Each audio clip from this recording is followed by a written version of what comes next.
नमस्कार, आप सभी का स्वागत है study with JR YouTube channel में। आज के इस वीडियो में हम अध्याय 15 पढ़ेंगे, जिसका नाम है जिला प्रशासन और न्याय व्यवस्था। और ये अध्याय 15 का भाग 3 है। इससे पहले 2 भाग हम इस चैप्टर के पढ़ चुके हैं।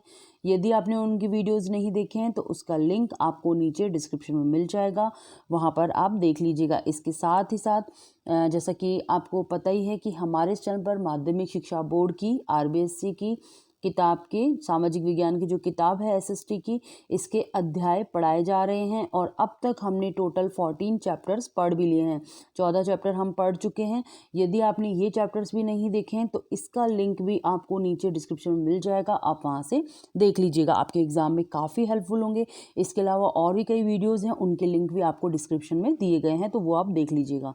आज हम पढ़ेंगे जिले की न्याय व्यवस्था। ठीक है, तो देखिए, न्याय व्यवस्था में स्वस्थ सामाजिक जीवन के लिए यह आवश्यक है कि समाज में सभी लोग मिलजुल कर रहें। तो देखिए, स्वस्थ सामाजिक जीवन के लिए मतलब एक अच्छे सामाजिक जीवन के लिए क्या आवश्यक है कि समाज के जितने भी लोग हैं सभी लोग कैसे रहें, मिलजुल कर रहें। और जब कभी समाज में आपसी विवाद उत्पन्न हो जाते हैं तो ऐसी स्थिति में विवादों के समाधान और उनके उचित अनुचित का फैसला करने के लिए हमारे संविधान द्वारा न्यायपालिका की व्यवस्था की गई है। तो देखिए, समाज है, अब समाज में बहुत सारे लोग रहते हैं, तो मिलजुल कर रहते हैं वैसे तो, लेकिन कई बार होता है कि विवाद हो जाते हैं। और जब कभी विवाद उत्पन्न हो जाते हैं तो ऐसी स्थिति में इन विवादों के समाधान के लिए और उचित अनुचित का फैसला करने के लिए हमारे संविधान द्वारा किसकी व्यवस्था की गई है? न्यायपालिका की व्यवस्था की गई है। ठीक है, इसके बाद देखिए, नागरिकों के बीच में सामान्यतः 3 प्रकार के विवाद हो सकते हैं। यहाँ बताया गया है कि जो लोग हैं उनके बीच में सामान्यतः 3 प्रकार के विवाद होते हैं। कौन कौन से विवाद होते हैं? एक तो होता है दीवानी विवाद, ठीक है, दूसरा होता है फौजदारी विवाद, और तीसरा विवाद होता है राजस्व विवाद। तो देखिए, हम तीनों के बारे में पढ़ेंगे। सबसे पहला है दीवानी विवाद। अब देखिए, ये दीवानी विवाद क्या होता है? तो देखिए, संपत्ति यानी कि जमीन जायदाद, संपत्ति का अर्थ क्या है? जमीन जायदाद, और चीज़ों की खरीदारी, विवाह, किराया और संविदा संबंधी विवाद दीवानी विवाद कहलाते हैं। कौन कौन से विवाद होते हैं? देखिए, संपत्ति यानी जमीन जायदाद संबंधी विवाद, चीज़ों की खरीदारी, विवाह, किराया और संविदा संबंधी विवाद, ये सारे विवाद क्या कहलाते हैं? दीवानी विवाद कहलाते हैं। और इन विवादों का निपटारा दीवानी न्यायालय में होता है। और इन विवादों, इस प्रकार के जो विवाद होते हैं, इनका निपटारा कहाँ होगा? दीवानी विवाद दीवानी न्यायालय में होंगे। ठीक है, इसके बाद देखिए, दूसरा है फौजदारी विवाद। अब फौजदारी विवाद क्या होते हैं? देखिए, हत्या, मारपीट, चोरी, शांति भंग करने से संबंधित विवाद फौजदारी विवाद कहलाते हैं।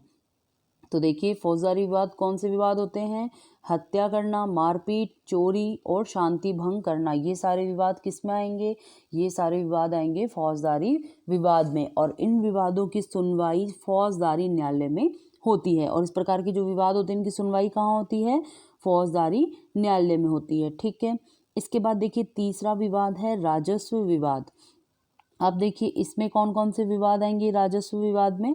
भूमि संबंधी विवाद में कृषि भूमि के उत्तराधिकार, नामांतरण, खातेदारी, लगान आदि के विवाद आते हैं। तो देखिए, राजस्व विवाद में कौन कौन से आ गए? भूमि संबंधी विवाद और कृषि भूमि के उत्तराधिकार, नामांतरण, खातेदारी और लगान, इस प्रकार के जो विवाद हैं वो आएंगे राजस्व विवाद में। और ऐसे मामले क्षेत्र अधिकार के अनुसार उप तहसीलदार, तहसीलदार अथवा सहायक कलेक्टर के यहाँ प्रस्तुत होते हैं। तो देखिए, इस प्रकार के जो विवाद हैं वो कहाँ उपस्थित होते हैं? जो भी क्षेत्र है उस क्षेत्राधिकार के अनुसार उप तहसीलदार या तहसीलदार या सहायक कलेक्टर के यहाँ। ठीक है, और जिले में अंतिम रूप से अपीलों का निर्णय जिला कलेक्टर के यहाँ होता है। इसके बाद देखिए, इस प्रकार जिले में मुख्यतः 3 प्रकार के न्यायालय कार्यरत हैं। तो देखिए, जिले में कितने प्रकार के न्यायालय कार्यरत हैं? 3 प्रकार के। कौन कौन से? एक तो हो गया दीवानी न्यायालय, जहाँ पर दीवानी विवाद सॉल्व होते हैं। एक हो गया फौजदारी न्यायालय, जहाँ पर फौजदारी विवाद होते हैं। और एक हो गया राजस्व न्यायालय, जहाँ पर राजस्व विवाद सॉल्व होते हैं, हल होते हैं ना। इसके बाद देखिए फौजदारी न्यायालयों में कार्य प्रक्रिया। अब देखिए फौजदारी जो न्यायालय हैं इनमें कार्य प्रक्रिया कैसी होती है? तो फौजदारी विवादों में सबसे पहले पीड़ित पक्ष को अपने क्षेत्र के पुलिस थाने में सूचना देना आवश्यक होता है। तो देखिए फौजदारी विवाद में क्या होता है? सबसे पहले जो पीड़ित पक्ष है ना, उसको अपने क्षेत्र का जो पुलिस थाना होता है ना, उनके क्षेत्र का, वहाँ पर सूचना देना आवश्यक होता है। और इस प्रकार की सूचना को प्रथम सूचना प्रतिवेदन यानी कि FIR कहते हैं। क्या कहते हैं? FIR कहते हैं। आपने नाम सुना होगा। और FIR का फुल फॉर्म क्या है? प्रथम सूचना प्रतिवेदन। तो ये आपको याद रखना है, कई बार एग्जाम में इस प्रकार के क्वेश्चन बन सकते हैं। तो FIR का फुल फॉर्म क्या हो गया? प्रथम सूचना प्रतिवेदन। ठीक है। तो सबसे पहले क्या करना होता है? पीड़ित पक्ष जो होगा वो अपने जो भी निकट का थाना होगा, जो भी अपने निकट का थाना होगा उनके, तो वहाँ पर उनको सूचना देनी होगी, और वो सूचना को कहते हैं FIR। ठीक है। इसके बाद पुलिस छानबीन कर सबूत इकट्ठा करती है और फिर न्यायालय में उस मामले का चालान प्रस्तुत करती है। न्यायालय प्रस्तुत सबूतों के साथ साथ गवाहों और दोनों पक्षों के बयानों के आधार पर अपना निर्णय देता है। इनके अतिरिक्त जिले में कुछ विशिष्ट न्यायालय भी होते हैं, जैसे पारिवारिक न्यायालय, अनुसूचित जाति जनजाति मामलों संबंधी न्यायालय, श्रम न्यायालय, मोटर वाहन दुर्घटना न्यायालय, जिला उपभोक्ता मंच आदि। तो देखिए ये तो हैं ही हैं, इनके अलावा भी जिले में कुछ विशिष्ट न्यायालय होते हैं।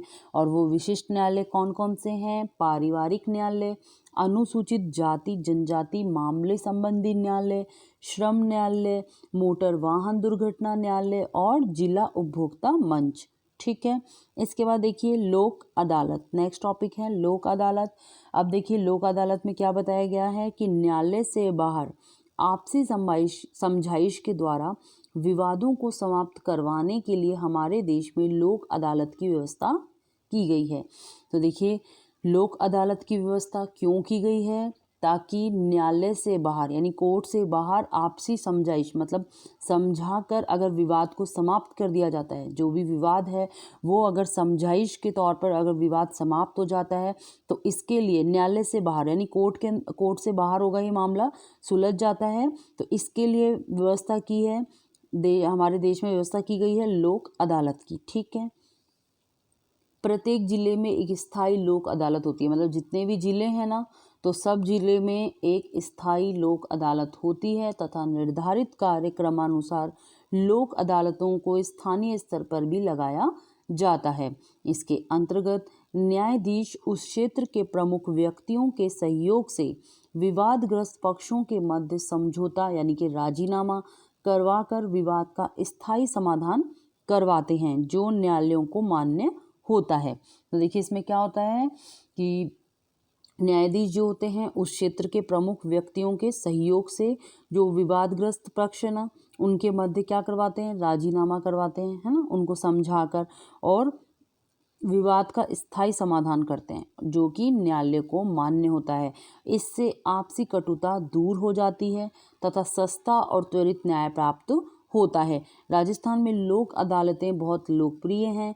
जिला विधिक सेवा प्राधिकरण गरीब, पिछड़े व असहाय लोगों को निःशुल्क कानूनी सहायता प्रदान करता है। तो देखिए जो जिला विधिक सेवा प्राधिकरण है, ये गरीब और जो पिछड़े हैं, असहाय हैं, उन लोगों को निःशुल्क कानूनी सहायता प्रदान करता है। इसके बाद देखिए सामान्य रूप से हमें आपसी स्नेह, सहयोग और मिलजुल कर रहना चाहिए ताकि विवादों से बचा जा सके। इसके बाद देखिए ये हो गया चैप्टर फिनिश। तो इस वीडियो के साथ ही हमारा जो चैप्टर 15 है, चैप्टर 15 है, ये कंप्लीट हो गया है और उम्मीद करती हूँ वीडियो आपके लिए हेल्पफुल रही होगी। अगर वीडियो हेल्पफुल रही तो प्लीज़ वीडियो को लाइक कर दीजिए, इसके साथ ही साथ ज़्यादा से ज़्यादा से शेयर भी कर दीजिए, और चैनल सब्सक्राइब नहीं किया है तो चैनल भी सब्सक्राइब कर लीजिए। और अब हम नेक्स्ट वीडियो में इसके अभ्यास प्रश्न करेंगे, चैप्टर 15 के अभ्यास प्रश्न जो क्वेश्चन आंसर हैं, तो आप अच्छे से पढ़िएगा और आंसर करिएगा। और इसी तरह की एजुकेशनल वीडियोस प्राप्त करने के लिए अभी से इस चैनल को सब्सक्राइब जरूर से करें। अगर सब्सक्राइब नहीं किया तो सब्सक्राइब कर लीजिए, पास में आपको बेल आइकन भी दिखाई देगा, उसे भी प्रेस कर लीजिए ताकि वीडियोस जो भी मैं बनाऊं उसकी नोटिफिकेशन आपको मिल सके। धन्यवाद।